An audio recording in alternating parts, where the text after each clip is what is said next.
Well, winning is the byproduct of development, right? So it's tough sometimes, right? For us, winning is seeing that development happen, and we're so committed to that.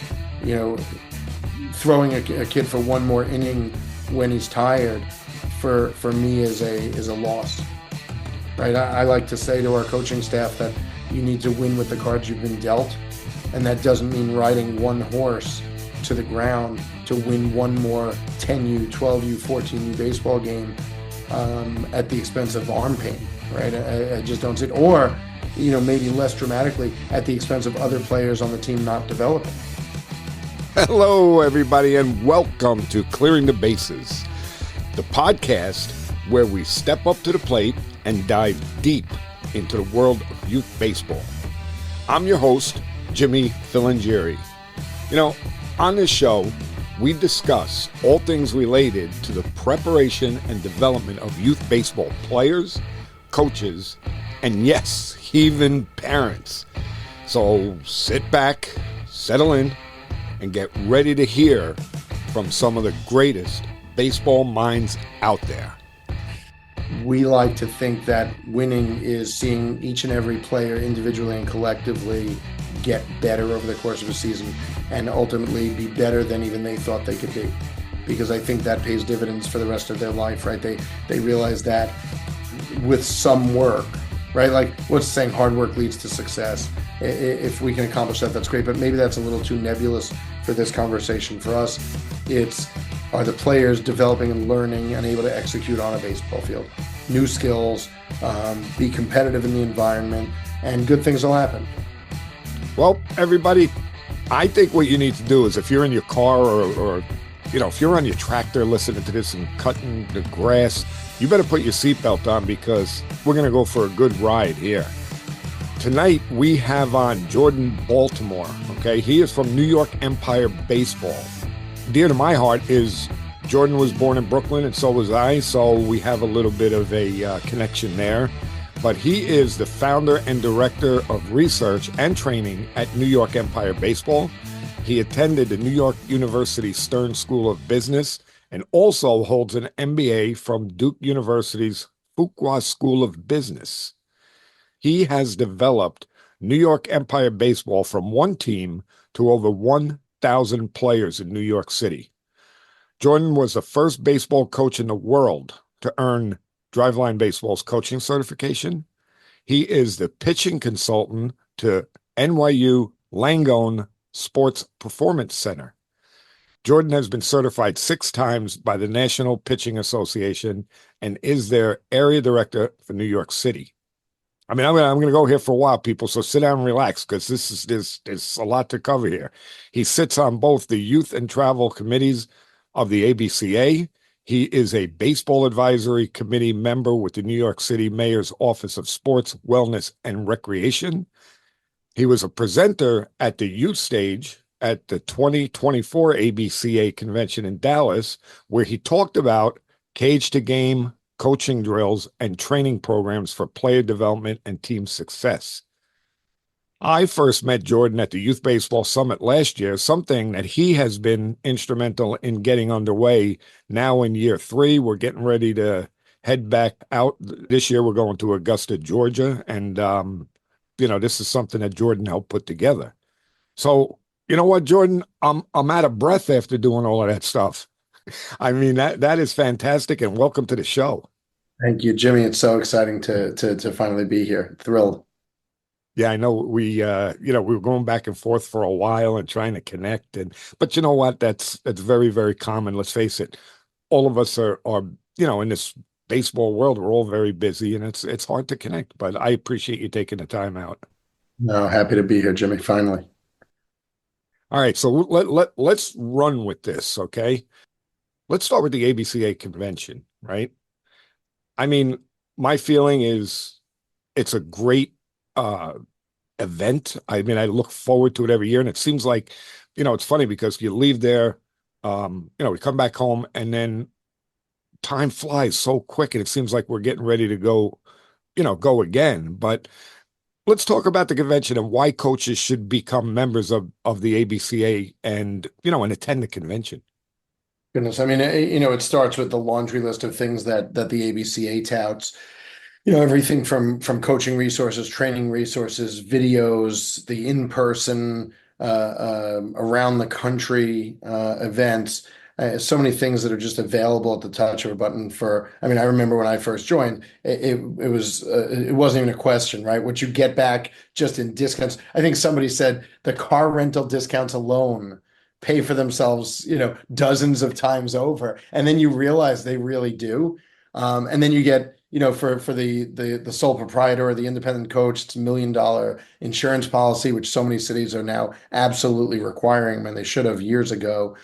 But on top of that, all of the resources, all of the connections to the different vendors and partners throughout the industry. I mean, look, Jimmy, if not for ABCA, you and I wouldn't be here today together, and we wouldn't have built the relationship, and certainly through the summit that's been built, and they're genuine relationships, right? They're not transactional relationships where it's, oh, call somebody up, do me a favor, I'll buy something. It's not about that. And don't get me wrong, I think a lot of coaches go to the convention to buy stuff, get discounts on balls or equipment, and that's okay, right? There's nothing wrong with that, and it can be a win. But the real wins, and we talked about this back at ABCA 24, the real wins are the long-term relationships that get built. And they don't, for some people, they want to, what do I get? The real relationships bear fruit after years of development. And it's not that somebody's doing a favor for somebody else. It just becomes this genuine sort of symbiotic, we're out in this together. I think in so many industries, or even for so many people in the industry, there's a sense of competition, right? I can't talk to that guy. He might know my secrets. No, there's nothing that secret. And there's certainly more than enough kids to go around. What we've developed from people that you would think would be competitive or in a different geography, it's incredible the relationships that have been built over the last certainly 11 or 12 years for me. So yeah, I mean, what you get from the ABCA, I mean, I don't even remember how much it costs anymore, but it's de minimis. I mean, it's not even a question. Yeah, what I love about that is, like you say, the relationships. I agree with you 100%. Um, and they seem to happen so easily. You don't really have to put a lot of effort into it. We all met it at the summit, and I mean, almost everybody that was there, I feel like is a good friend. I spent 3 days with them. You know, it's really, I agree with you. It is. It's all about the relationships and how much everybody is actually invested in helping each other. How can I help you? What can I give you? It's amazing. I don't know how anybody wouldn't do it.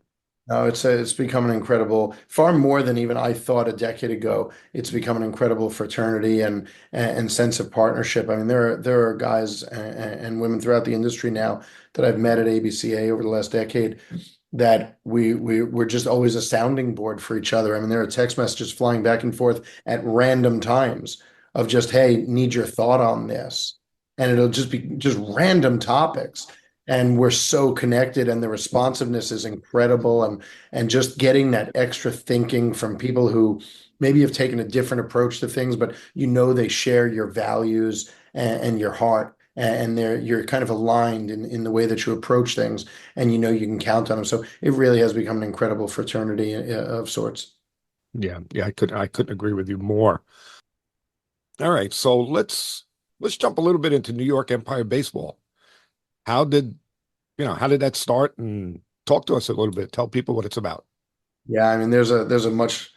I'll try to give you the abridged version, but otherwise we'll be here for a few episodes. It started with an email to a youth organization here in Manhattan while I had a slightly more normal career that said, "Hey, I'd like to come rake baseball fields for kids." And that was 17 and a half years ago.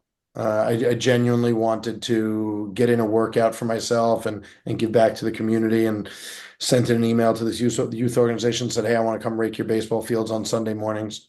And I get an email back a few days later saying, "Hey, send us your resume." And there was no raking on my resume, Jimmy. So I thought I was going to not get the job that I was going to volunteer. I was, inventing this job of, field crew for public baseball fields. And after I sent in the resume, they said, "Hey, can you come in for an interview?" And now I'm really like cooked, right? I'm 32 years old, and I want to rake baseball fields. Who's buying that story? Like, what's going on here? And I can understand you want to do a background check on somebody who just randomly wants to go rake baseball fields. Go sit down in the interview, and at the end of 2 hours, they say, "Hey, you'd be perfect to manage our 8U travel team." I was like, "No, no, no. You got number one, I don't have the time for that. Number two, I've never coached before. Don't think I'm the right guy for that. I'm not an A personality by New York standards, but pretty close. I'm not a babysitter." And they said, "No, I'll never forget this, Jimmy." They said, "No, trust us. We've been doing this a long time. You'd be perfect to manage." And they kept repeating those words, and perfect to manage our AU travel team. And I said, "Well, I think that's a compliment. I appreciate it. But trust me, I know me, and I think you got the wrong guy." And they said, "Why don't you go to a gym with this other coach this weekend? And you come back to us next week. You seem like a really nice guy. You got a big heart." And I was flattered. And they said, "Next week, you tell us. You want to rake baseball fields? Go rake baseball fields. We'd love it. But we think there's more here." And 2 weeks later, I was the manager of the 8U travel team. 2 months later, I was director of their travel program. And they was a small organization at the time. And um, I had this sense as I was doing it, I just fell in love, to be honest. And it wasn't about the wins and the losses. They were eight. I was just having a blast. And I was learning as I went. And I realized that I didn't know the science of baseball the way I wanted to. And I thought I did. And I started watching videos from, every possible source, including like the Fred McGriff videos from back in the day, right? Tommy Mansky, right? And none of Yeah. it made sense to me. Like all these videos are telling people swing down and your bat can never go like flat. It's got to go down to the ball. And I'm a little bit of I'm a lot of a nerd. And I said, there's no way a bat can go down to a ball and hit it over people's heads consistently hard. And I said, this doesn't make sense. So I just started studying the science of baseball, the physics, the geometry of baseball. And that lent this science and tech bent to what I was doing. And there was no business plan. I didn't think that we were going to build an organization. And long story short, one team turned into two, two turned into four. Somebody suggested that we launch I guess, a rec ball program. And I said, "You're out of your mind. Why would I ever do that?" Now we have, I think this season, 70 teams in a rec ball program. Uh, Wow. so, as the years went on, we grew and grew, and there was no advertising, there was no marketing, there was nothing. It was just word of mouth and this tremendous passion for the ball players and their development and the experience they were having. And really, I think Tom House says it best. It was the inspiration or the desire to inspire ball players of any age and any skill level. And like you said earlier, here we are now with over 70 teams, 1,000 ball players, our own indoor facility, and everything that goes with it. So I think we're now at 20, I think 24 or 25 full-time coaches. This is all we do. Wow. All right. So now you mentioned, you have full-time coaches. How do you find your coaches? In a variety of sources. I mean, we've found that it's interesting. Ex-ball players are not necessarily the best instructors and coaches.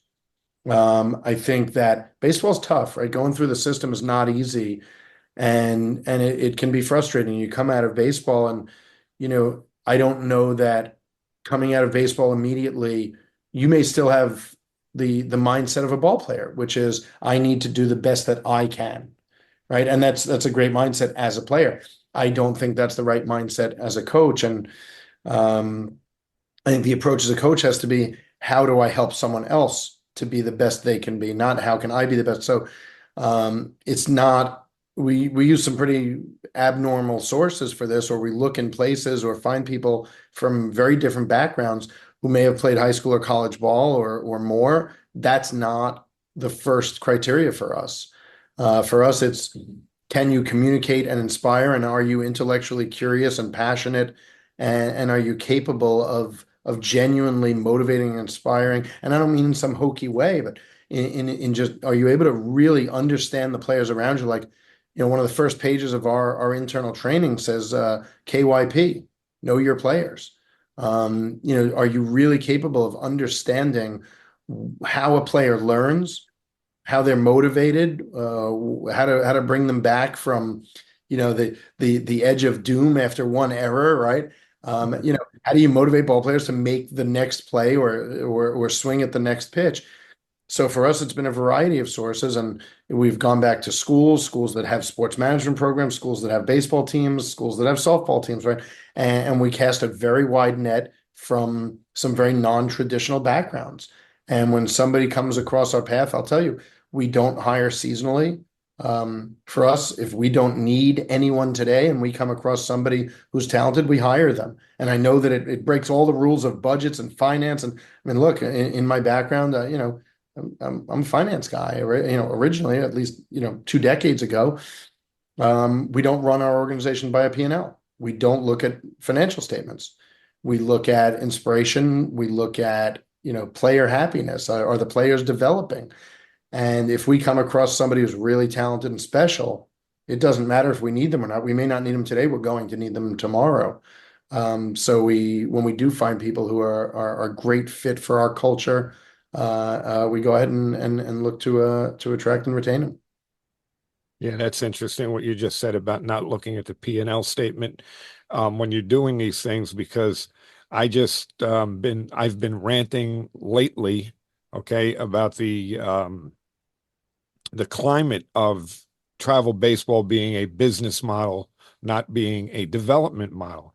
And everything I know about you is you're doing both. I mean, you have a business, there's no denying it. However, your heart is in the right place, your mind is in the right place, and you're doing it for the right reasons. It's not, let me grab this kid because I need, an extra three, four, $5,000 for my budget. So I'm just going to take this kid and whatever happens, happens. And I really believe that, like what you're doing, more people need to understand how to do that, because again, it's all about the kids. It's about developing kids, teaching them the game. And there's so many things that you've spoken about that I just listened to, my jaw drops, because like if you're running like a drill or a game that you play where it's a simple drill, hit a ground ball to short, they throw to first. Well, they may get the runner, but if they didn't charge the ball, if the first baseman's feet weren't in the right place, that's the runner safe. You know what? When I heard that, I was just like, that's fantastic. Because yes, that's what we want. We want those little things to be taught. So, I mean, look, it's two things for us. On the big picture side of the organization, when we think about decisions, we think about decisions that are going to affect us a year, 5 years, 10 years from now, not things that'll satisfy the moment. So, like you said, oh, do you want to add one player so that you make $3 or $4 or $5,000 today? Well, that's an interesting decision, but what if it curtails the future, right? You'll never remember that $3 or $4 or $5,000, but you'll be blindsided by the fact that you lost 30 or 40 or $50,000 because you added a player to a team that they end up having a bad experience. The players around them have a bad experience. The families have a bad experience. The coach is frustrated because, wow, how am I going to put this kid in the game? I want to get him in the game. It doesn't make me happy to keep a kid on the bench. At 9, 10, 11, 12 years old, nobody wants to be on the bench, and our coaches don't want to keep them on the bench.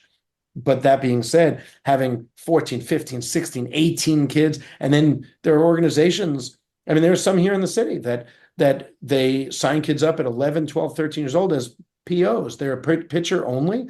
How does that even exist at 12 years old? You're curtailing that child's future under the guise of, hey, this is what's best for you. You're going to pitch once for an inning or two or three in a weekend, and you're going to give up whatever else you could have been doing, and you're not going to develop as a baseball player, but hey, you're going to be on this great tournament team and you'll be a PO. Well, hang on, that may satisfy the moment, but it certainly doesn't get me where I think I want to go when I'm 18, 19, 20 years old. So that's a ridiculous concept. And for me, that's a money grab, right? That's, how do I add $3 or $4 or $5,000 this season?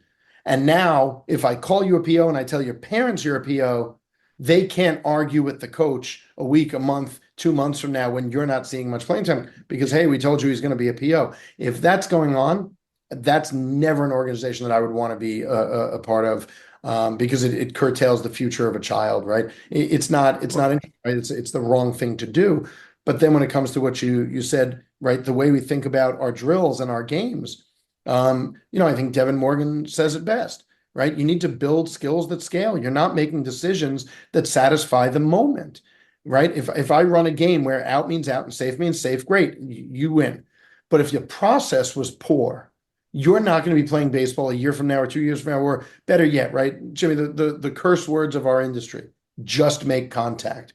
If you're 10 or 11 or 12 years old or even younger, and you're being taught to just make contact, you will not play baseball in 13U because the field is now 5480 or 6090, whatever, and you can't hit the ball out of the infield, and then you start buying expensive bats or saying, I can't make the transition to wood or whatever excuse there is, and you hear it all day long.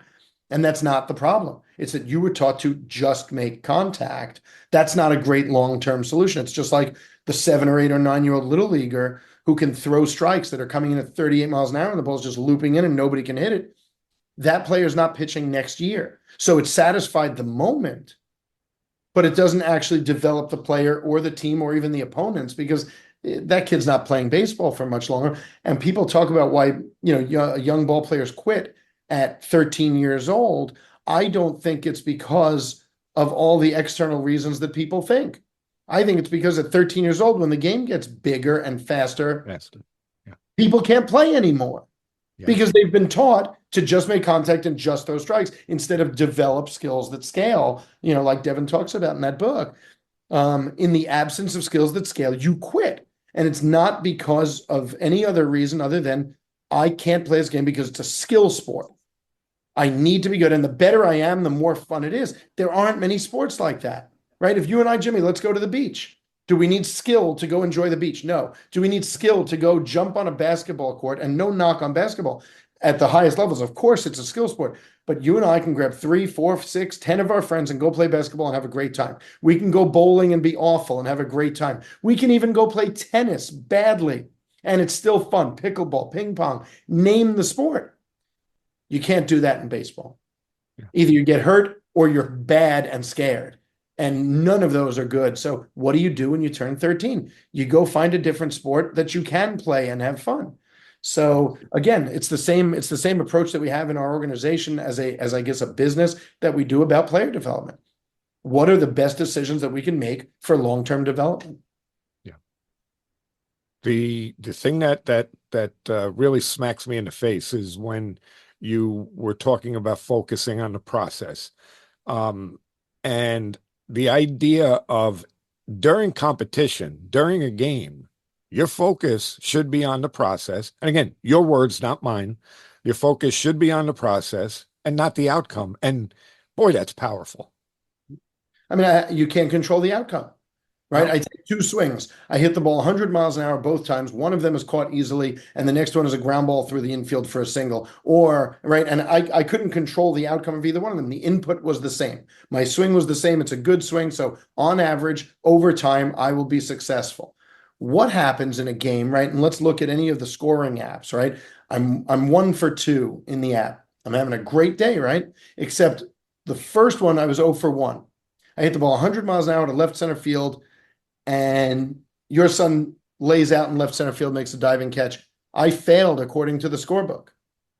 My next at bat, I check swing. I break my bat. The ball dumps in behind the first baseman down the right field line, and I hustle my butt off for a double, and I'm safe at second base. And in the scoring app, I just got a double. I got a hit. I'm 1 for 2. You tell me which one is successful, which one's a failure. In the moment, yep, the check swing, hey. But then you have to rely on luck to succeed. You can't rely on luck to succeed. You have to rely on skill to succeed. And bad luck is okay if that's what causes your failures. But you can't certainly think that you're going to do well over time with a lack of skill and a reliance on luck to succeed. So the thing that makes baseball so difficult, and we talk about this all the time, everyone says the same thing. What makes baseball difficult is that it's a game of failure. No, that's not what makes it difficult. It is a game of failure because you fail most of the time as a hitter. What makes it difficult is that you can't control the one thing that everybody is looking at, which is the outcome. So what do?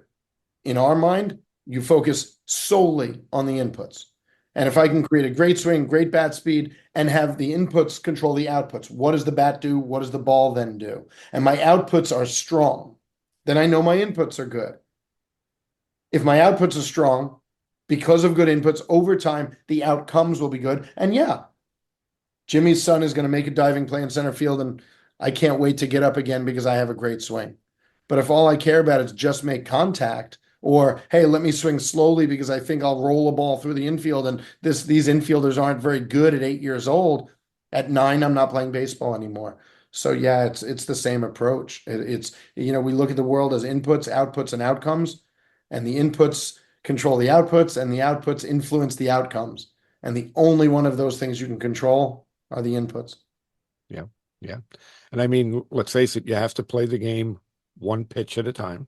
Yep. Okay. Very, very important, I believe. Each one of those is a game within the game. Let's win that game. Your thoughts on that? I mean, that's exactly where we live, right? And those words, Jimmy, those words apply to every aspect of the game. Everything is a game within the game. But the concept of win every pitch, whether you're the batter, the pitcher, a fielder, right? You need to win every pitch is exactly the way that you become successful in this game. We had a ball player a couple of years ago who, in a season, took one called strike and struck out once the whole season, and that was the same at bat. And I went to him, and he was exceptional. He still is. And I say, what's your approach? Because you're so in line with the way we think of this, but what are you thinking when you're up there? And he looks at me, I think he was 12 or 13 when he told me this. He said, oh, that's easy. Right. And he was about to be so eloquent and so in control of his thoughts. I said, okay, what is it? He said, every pitch is a chance for me to hit a home run. And I was blown away. Yeah. Because that's exactly the way he approaches every pitch. And we have a drill in-house that we take home plate away from batting practice. Home plate doesn't matter. If you're 10, 11, 9 years old, who cares, right? And how many times, Jimmy, have you heard somebody yelling at? They're well-intentioned when they say it. Good take, because the ball is this far off the plate and the ump calls it a ball. That's not a good take. It's terrible. I hate that. It's terrible. I hate it. You should have swung, right? It's an outside pitch. It's this far off the plate. The right fielder is playing you too shallow. You just bought a new $450 bat. Use it. Hit the thing over the right fielder's head. Who cares that it was a ball? I'm going to guess, and I don't think I'm going too far out here, that Mike Trout did not lead the league when he was 9 or 10 or 11 years old, or Aaron Judge, or anybody, in taking close strikes when he was 11. Right? It was the opposite. They were swinging the balls here and balls at their shins. They looked like Vlad Guerrero at 9. You throw it and it's anywhere near my bat, it's getting hit and hit hard. That's how you become a baseball player. Yeah. What I love about the story that you just said about the kid who said, every at bat is a chance for him. Every pitch, not even every at bat, every pitch. Every pitch. Okay, so how many times have we had to talk to players about getting in the batter's box with the idea of, I hope I get a hit? Okay. So again, that little story is great to be able to tell people because, again, that's the mindset. That kid, every pitch wanted to hit a home run and felt that he was capable of doing it. And there was no self-doubt. It was beautiful. That's a beautiful thing. Yeah. I mean, he had it figured out. He really had it figured out. It was no self-doubt. And if he swung and missed or whatever happened, he just grabbed his bat, thought about something, stepped right back in the box, and it was okay. It's a new pitch. The last one doesn't matter. The ump doesn't matter. Nothing matters except every next pitch. And he was playing a completely different game, right? And that's why, we always use that term, change the game, right? The game is not 6 innings if you're young, 7 innings, 9 innings. The game is not even at bat by at bat, 4 balls, 3 strikes. It's one pitch at a time, and you have to win that pitch. And a great swing is a win. Yeah. So yeah, it's a different approach to the game. Yeah, yeah, and it's something again that we have to hammer home as coaches to our players to make them understand that it's, break it down. Let's break it down simple. Like you said, you don't want to focus on the outcome. You can't. There's too much happening before you get there. So you need to be focused on that stuff. We're going to take a break here to listen to a few words about the 6-Tool app.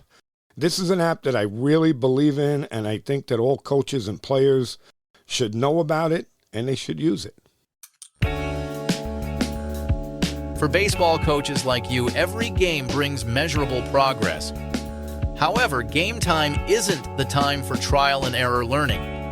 Instead, have a proactive approach. Use Six Tool, the best baseball player development tool on the market. We provide a platform to level up your coaching strategy by helping you to quickly identify and address your players' knowledge of the game.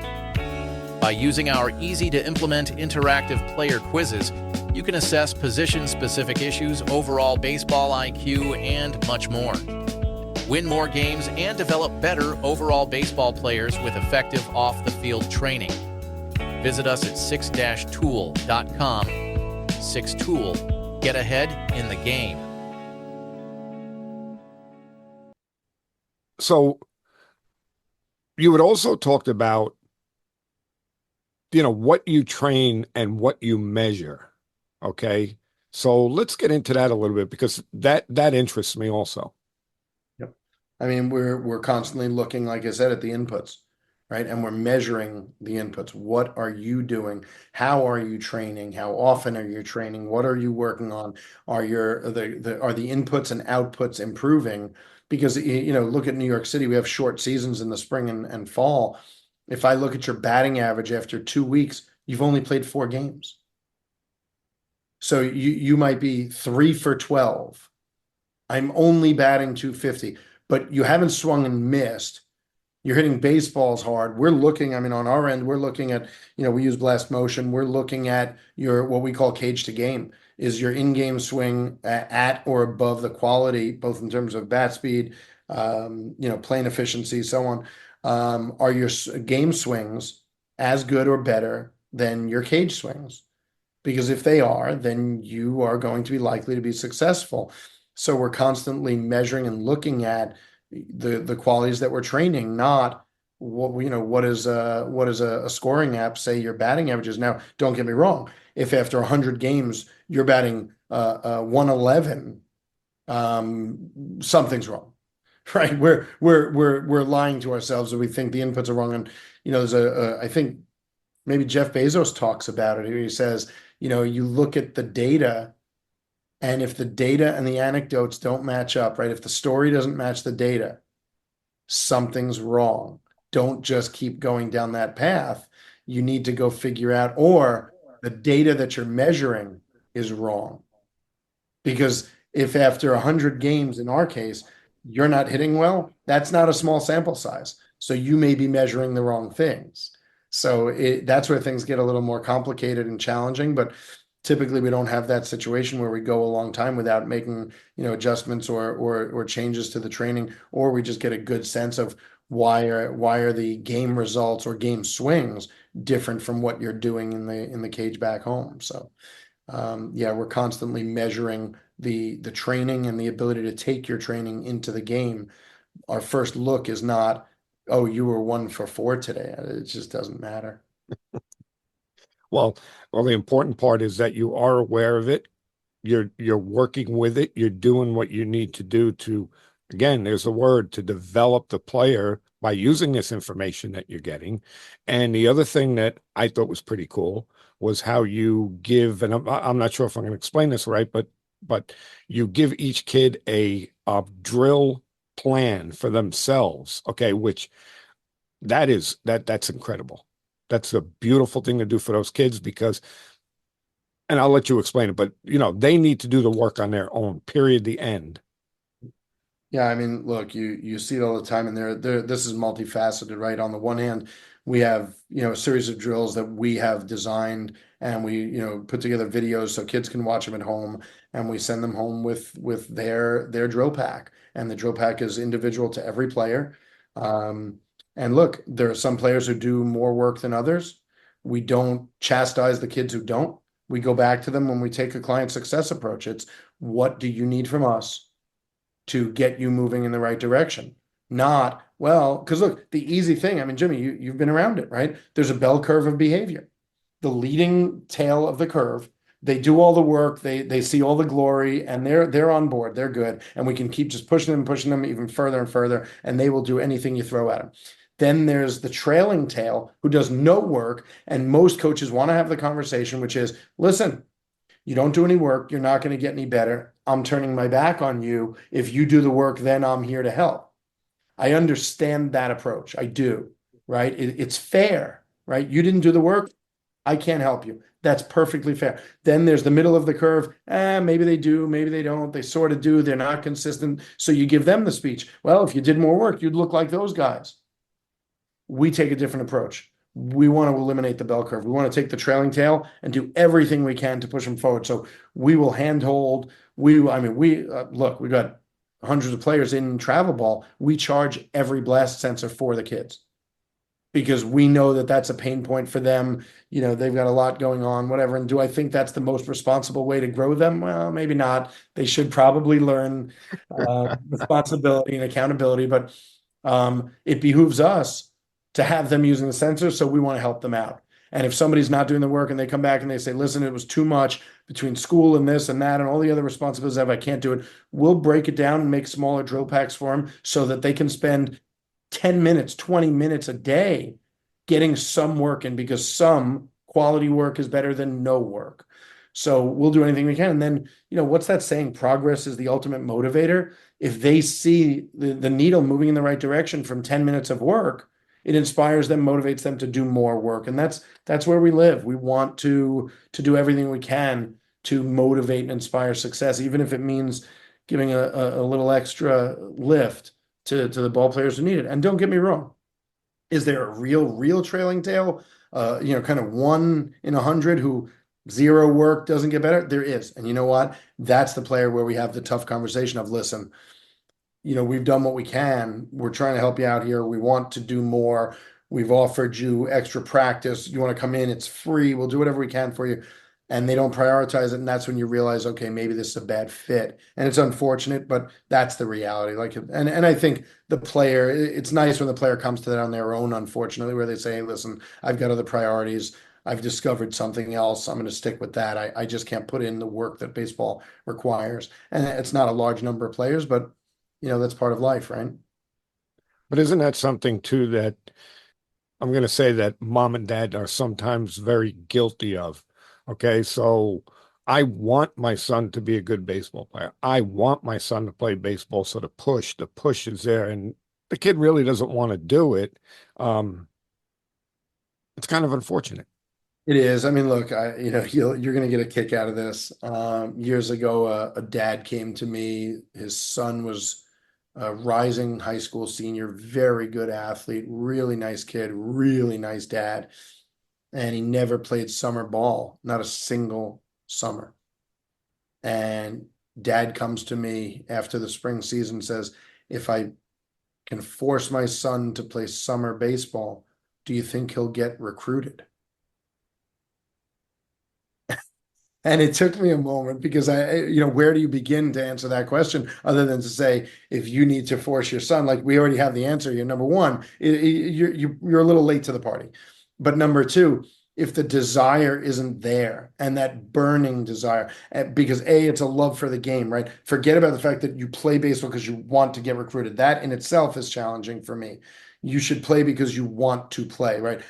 There's nothing I'd rather do when I'm 12, 14, 16 years old than play baseball, because at some time it's going to run out, right? And I can't stay away from the game. I want to do this more than anything else.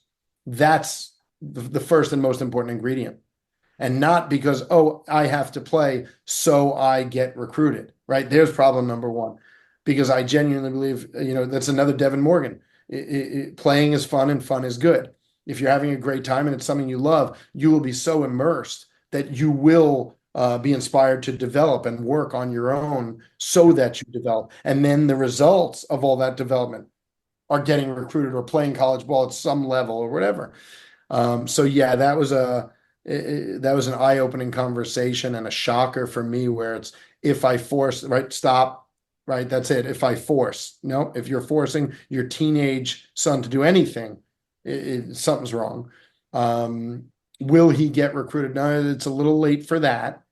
All of this is a mess. And I get it. The dad had such great intentions. But then when I explained it all to him, he explained back to me, well, he doesn't want to lose his friends. He wants to play with his friends and hang out with his friends. And I said, well, that's great. He should hang out with his friends. He's a terrific kid and a good ball player. But if his priority is hang out with his friends, I said, just keep in mind, when you play competitive high school and certainly college ball, you make some new friends that share some great experiences. And there are a few experiences on earth. Forget about getting to the bigs, right? Because that's tough nut to crack, right? Yeah. Um, Playing college baseball with a new group of friends that go out on a ball field and compete together and develop together. There are very few experiences like that in the world. Yeah. Uh, so maybe you can keep those friends and make some new ones, right? You like to Yeah. think so. So Yeah. yeah, No. sometimes the parental approach with really great intentions gets a little bit lost or misguided. That's all. I think most of the time there are great intentions there, and it's just maybe too little, too late. Yeah, I learned a real long time ago, and it kind of changed the way I looked at things as a coach. And this is going back quite a few years. But somebody had said, and I don't remember who it was, if your kid plays travel baseball, go get a tee and net and a bucket of balls and put it out on your back patio or your backyard or whatever and leave it there. Okay. If he comes out and he puts a ball on a tee and starts taking swings on his own by his own drive, then okay, you're good. If he doesn't, take whatever money you were going to spend on travel ball, put it away in a college fund for him, end the story. Love that. Because, you know, you just said it before, the kid has to want it. It's got to come from within. And So, listen, I'm so happy you said that. You just made me so happy as a dad because I've actually steered my kids are young. My daughter's 5.5. I got twin boys who are 14 months younger. And for the most part, I've steered them to other sports because baseball is going to always be there, here for them when they're ready or when they want it. And I don't want them to play it because daddy, it's important to daddy. That's not a good for me. I don't like that. So I've steered them to every other sport under the sun, and they have found baseball on their own. They love baseball. They love the coaches in our organization, and they play more with them than they do with me. But when I come home and we keep foam bats in the house so they don't go breaking each other or breaking furniture, and they've got equipment in my backyard, just a bunch of different tees and bats, and all they want to do is practice. And they wake up at 5:40 in the morning, they're throwing stuff at me and they want to play catch with some rolled up socks. It's really inspiring. So what you just said made me feel real good as a dad. So yeah, yeah, no, it's so true. And it's something that, and again, everybody on the show's heard me say this before, and it's probably this, I don't know, thousandth time I said it. I used to tell my son all the time, don't you dare play this game because you think I want you to play. It's up to you. I'll do everything I can to help you. We're going to have a lot of fun, which we did. But when you're done, just tell me, hey, Dad, I'm done. And that was it. And that's the way it went. It was great. I tell my daughter now when she goes and plays soccer or anything else, I tell her I love watching you play. And she looked at me recently and said, "Aren't you bored?"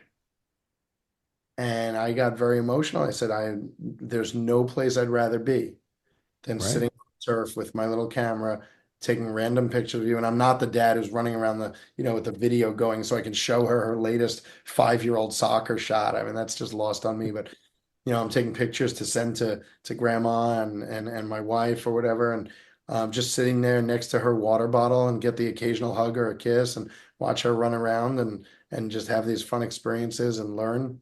That's a highlight for me. I hope that lasts forever.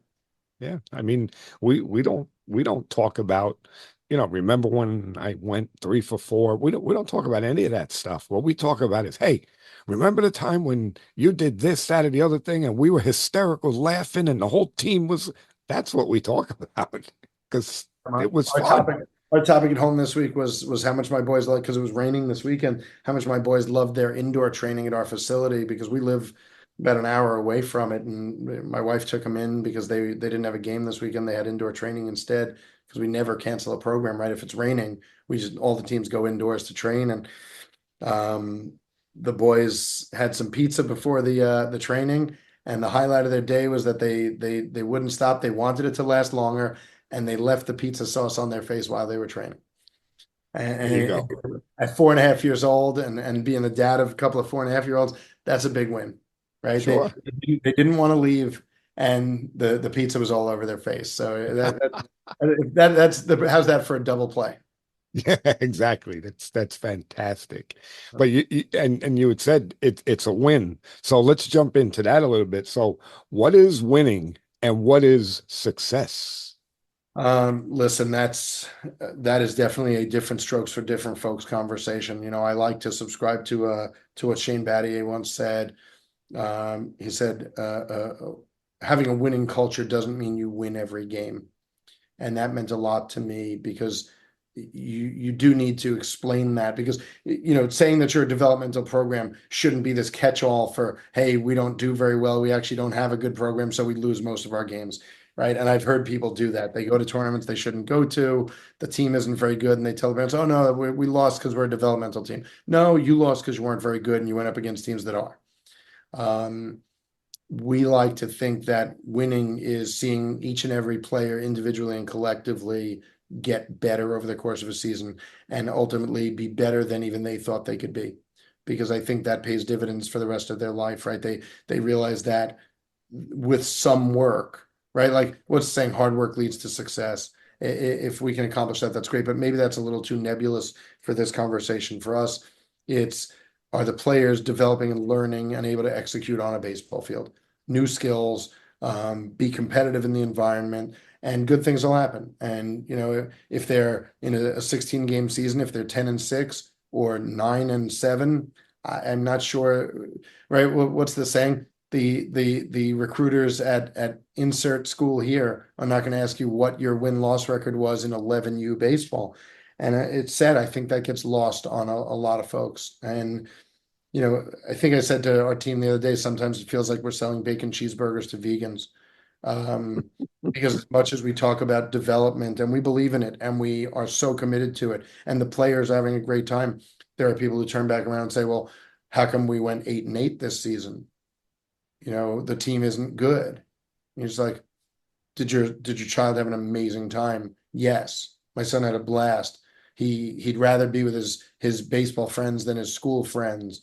He learned so much. He worked harder than I've ever seen him work. He's doing better in school than I've ever seen him. He cleans up, at home. He's learned so much responsibility. And yeah, he's playing much better this year than he was last year. But yeah, this team is terrible. We went 8-8.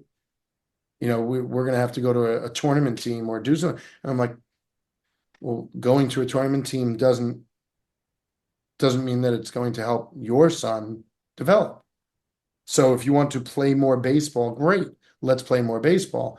But we want to win more games. Well, winning is the byproduct of development, right? So it's tough sometimes, right? For us, winning is seeing that development happen, and we're so committed to that. Throwing a kid for one more inning when he's tired, for me is a loss. Right. I like to say to our coaching staff that you need to win with the cards you've been dealt. And that doesn't mean riding one horse to the ground to win one more 10U, 12U, 14U baseball game at the expense of arm pain. Right. I just don't see it. Or, maybe less dramatically at the expense of other players on the team not developing. Right. Yeah. Having 3 pitchers pitch all season long and no one else pitches. Well, what did you just do to the 8, 9, 10 other players on the team? They didn't share in the development. And I'm not saying that you should put somebody who's unqualified on the mound to give them innings. Nope. If they've demonstrated proficiency in practice, they deserve a shot in the game.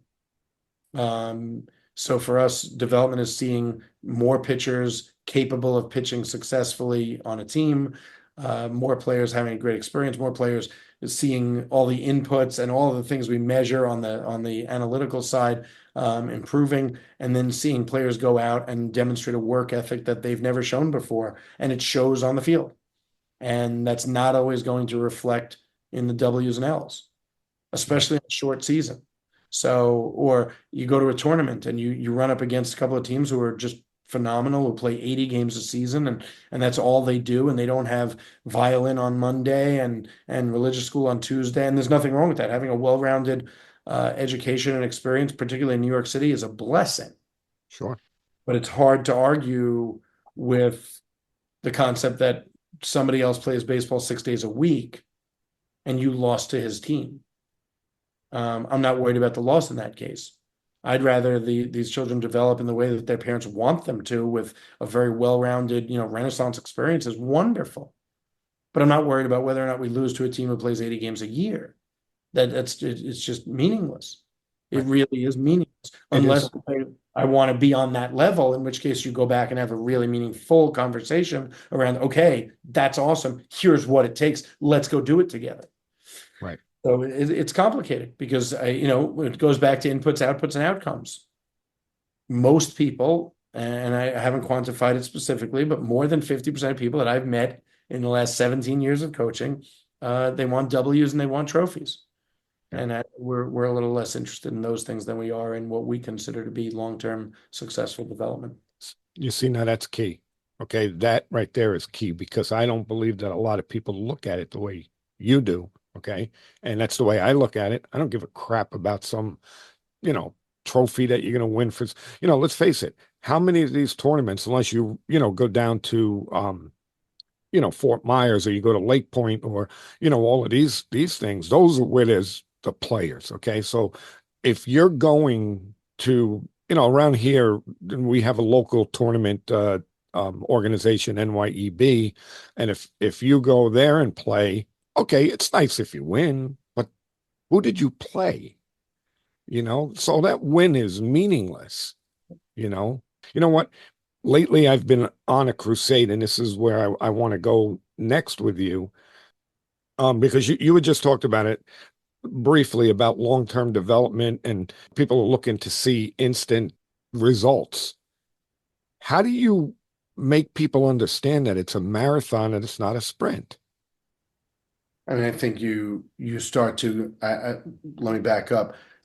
One of the fun parts of our organization is that everyone knows everyone. So you'll see 7, 8, 9-year-olds watching some of our high schoolers who are getting recruited or have, committed or whatever, and they see them, and it's no accident that we make sure they see them. It becomes very aspirational. And when you can set long-term goals, knowing that, hey, it's going to be a lot of steps along the way, and when the coaches are reinforcing that message that, hey, you're going to climb this mountain, and that, we say this all the time, we say, being good only does one thing for you. It gives you an opportunity to work harder, because the people you're going to play when you're good are better than the ones you Better. played when you weren't good.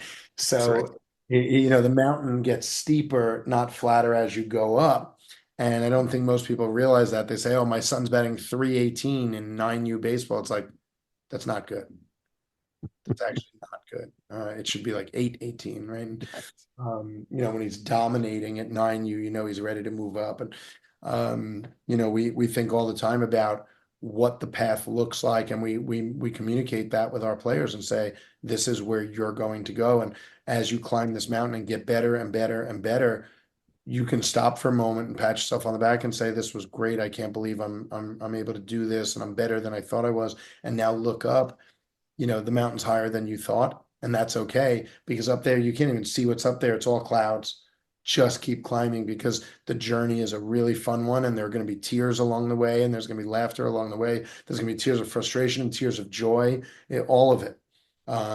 And let's go enjoy that, because it's an experience like no other. And we share that concept in a lot of different ways for years. And the folks who are deeply invested in the long run, but they're focused on today, are the ones who are successful. Hey, I know where this can go. No idea if I'm going to get anywhere close, but this is a lot of fun working hard. And then I go out on a Saturday or Sunday and I bang out a few hits and I have a good swing. And yeah, I just, 2 triples and 2 doubles, and got 4 hits and ate some ice cream and had a blast. Let's go do it again. Yeah. Right. That sense of success, both the development and then seeing the outcomes pay off, is very addictive, and it's fun. And then you Sure. realize, wait, I can work harder. Hey, mom, can I do less of this and more of this? And mom says yes. And you just keep doubling down on baseball, because A, you're in love with it. B, you love it, right? Both. And those are 2 different conversations. And C, you're getting better and better at a very competitive sport. And it's teaching you a lot of really important lessons. So if you don't make it to a professional career, which is not a great likelihood that you will, no matter how good you are, you have now acquired and experienced life experience and life lessons that you learned on a baseball field and that transfer to life forever, in terms of, dedication and work ethic and resilience and teamwork and communication, right? All of the things, we say hustle, hard work, and teamwork, but it's so much more than that. So yeah, that's the long-term vision and how we keep people sort of focused. Like I said, you know that what's out there, but you're mindful of today. Yeah. Yeah. I mean, the idea of the fun aspect of it, okay, I think is really important. And, I do it at the high school level. I I like to put it this way. I don't take myself too seriously. So in other words, with my players, I joke around a lot, I goof around a lot. I will be dead serious when I need to be and make sure that they understand that, there's a difference between the two. But I think if the players are having fun, they learn better. There's no in my mind. And look, don't get me wrong. I have definitely seen Jimmy over the course of my life, not just the last 17 years of coaching. There are some players and some coaches who insist that cracking the whip and being nasty and getting yelled at and having this very high disciplined environment can be successful. I think it's true. I think there are a Yeah. subset of people and coaches who respond well to that. Do I think that it's a winning strategy for long-term personal and professional and athletic development? I don't. But are there people who run very disciplined, screaming, shouting programs? There are. It's not what we run. I understand that. I see what comes out of it, and most of it is fear. But sometimes it's I kind of like when I see someone who's afraid not to give their all opposed to somebody who's afraid to fail. But in the long run, I'd rather see players who are doing things out of joy and passion and are willing to go through a wall because they love it rather than go through a wall because they're being, having the whip cracked on the other side. So, and that's true of anything. So yeah, I do love the concept of this is fun. Fun is good. I will get better at this because I'm having a good time and I want to do more of it. And I mean, look, that's straight out of Devin Morgan's book, Yeah. right? It's that Yeah. simple, right? Here's a great approach to baseball. Here are the drills, and if you have your own, hey, run those. But if these kids are having fun and not fun in a goofy, silly way, although we do have our moments, Sure. uh, fun in a wow, this is intensely enjoyable, and I'm getting good at a sport I love. I want to come back tomorrow. Yeah. But Yeah. that's true for everything, right? That's why we said like our one of the pieces of our organization is we say all the time, it's not just baseball. It's Right. not, right? No. So it's true of anything, right? If you're having a great time and you're immersed, you do it because you want to. Right. It's actually, I mean, you said, it's not all about baseball. Um, Matter of fact, if you ask me, a little portion of it is about baseball. Okay. Everything that we're teaching is life lessons.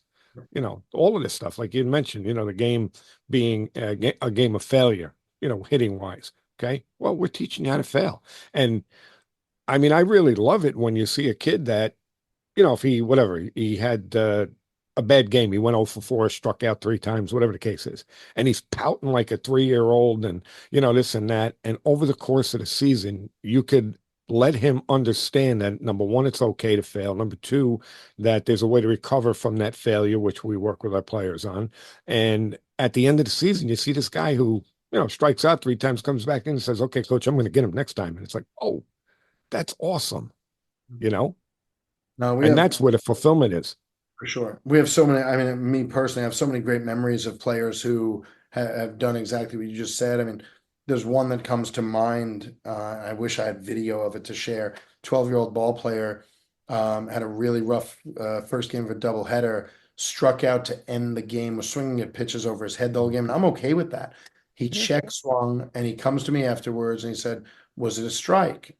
And I put my arm around him. I said, "What did the ump say?" And he said, "Yeah, I get it." He goes, "All right, coach, don't worry. Watch what I do next game." And it Yes. didn't come from ego. It came from a sense of, I got this.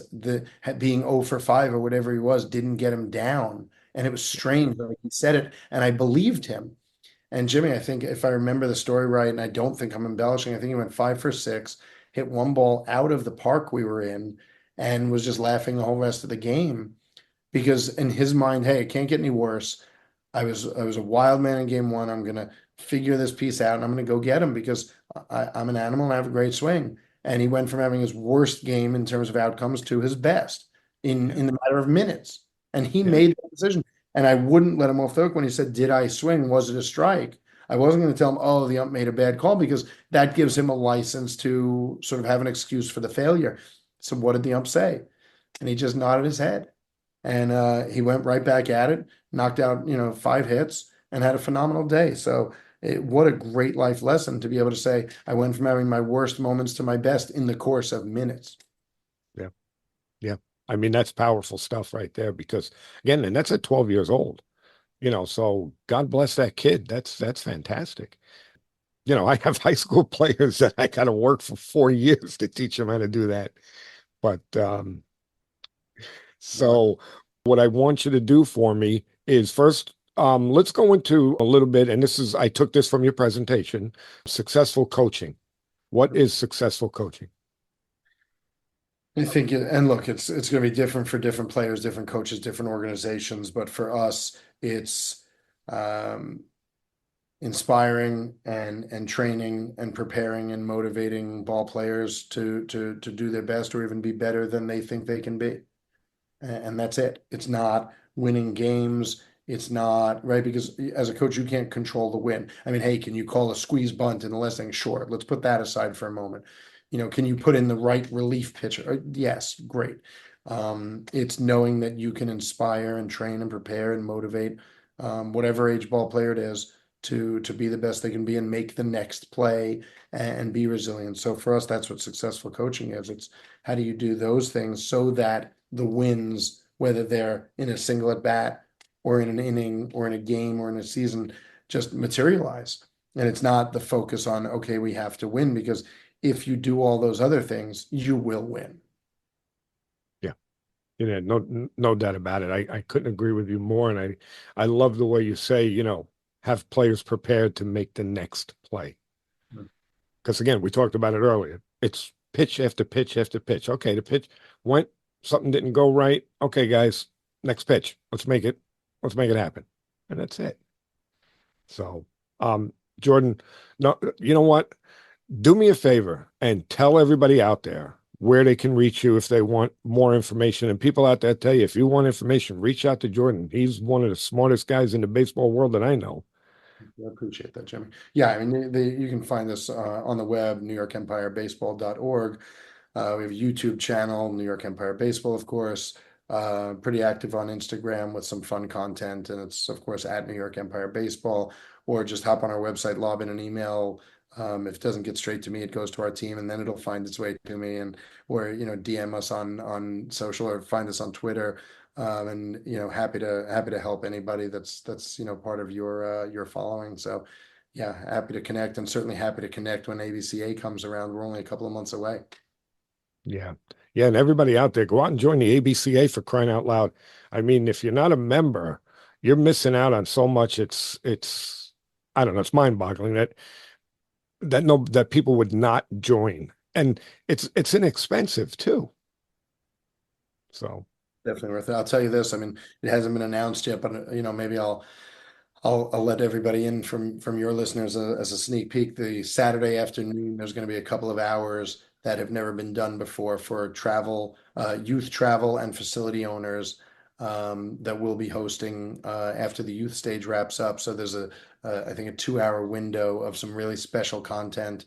And Devin and I will be there, and Duke Baxter will be there, and some really great personalities. I think Taylor from Perfect Game will be there. So some really good folks with great information around youth travel and facilities. So that should so be a part of it. so elaborate a little bit on that. What's the intent? The intent is to help facility owners to better serve their players.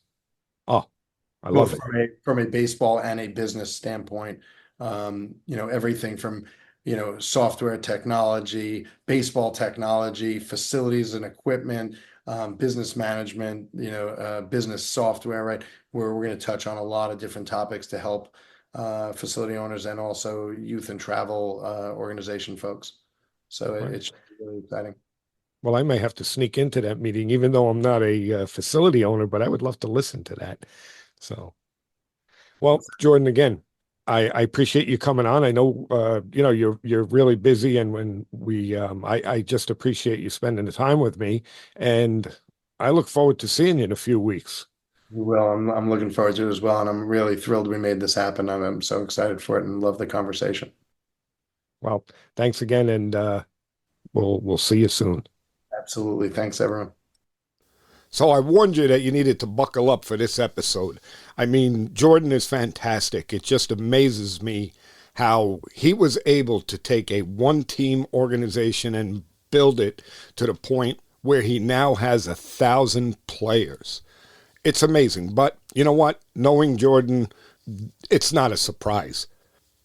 I mean, something that's on his website, and by the way, check out his website. It's NewYorkEmpireBaseball.org.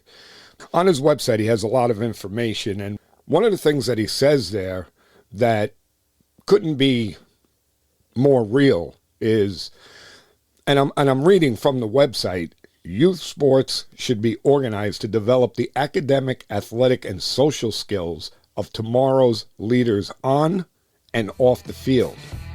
Through years of experience, the founders saw that this type of development was taking a back seat to profits, unfriendly competition through a win-at-all-cost attitude, something I rant about all the time. You know, I felt after reading that kind of summed up his philosophy, and again, he's doing a great job. Heart is in the right place, trying to do the right thing by his players, and I just think it's wonderful. So, if you enjoyed today's show, don't forget to hit that subscribe button. Visit the website at thectbshow.net. Leave us a review, even sign up to be a guest. Your feedback helps us bring you the best content and reach more people in the baseball community just like you. And if you have any questions or topics you'd like us to cover, reach out to us on social media, X, Facebook, Instagram, YouTube, and please drop us an email, clearingthebases@gmail.com. Once again, thanks for tuning in, and I can't wait to see you back here for the next episode. Until then, coaches and players, keep practicing, stay positive, and remember, people don't care how much you know until they know how much you care. Thanks, everyone. We'll see you on the next one.